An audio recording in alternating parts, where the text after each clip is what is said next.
ஒருத்தன் சம்பாதிக்கிறதுனுடைய முதல் நோக்கம், நீ ஆபீஸ்ல வேலை செய், சொந்தமா கடை வச்சிரு, என்னமா நீ மேனேஜர் ஆயிரு அல்லது கூலியாள் ஆயிரு. முதல் நோக்கம் சம்பாதிப்பதற்கு உங்கள் குழந்தைகளுக்கு நீங்கள் சொல்லிக் கொடுங்கள். அடித்து சொல்லுகிறேன், கோடி ரூபாய் இல்லாவிட்டாலும் கூட ஒரு கோடீஸ்வரன் என்ன வாழ்க்கை வாழ்றானோ அல்ல அந்த பிள்ளைக்கு தருவான். எழுதி வச்சுக்கோங்க. பெருமானார் சொல்லுகிறார்கள், நான் சம்பாதிக்கிறது கூலி வேலையாக இருந்தாலும் யார்கிட்டையும் கையேந்த கூடாது, உன்கிட்ட மட்டும் தான். அதுக்கு தான் இந்த சம்பாத்தியம் அப்படின்னு சொல்லணும். எப்படி சொல்லணும்? என் மரணம் வரை நான் பெற்ற பிள்ளையிடத்தில் கூட எனக்கு இது வேணும் கேட்க கூடாது, நீ தந்தா போதும். சொல்லி பாருங்களேன், கடைசி நேர தண்ணி வரை உங்களுடைய வாயில் இறைவன் ஊற்றுவான்.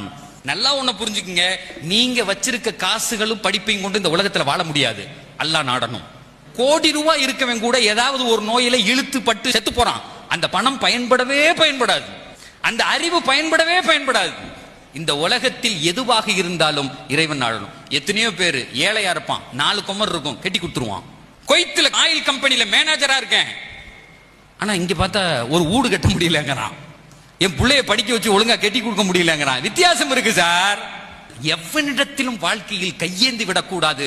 இறைவனே என்னுடைய மனதை நிரப்ப வேண்டும்.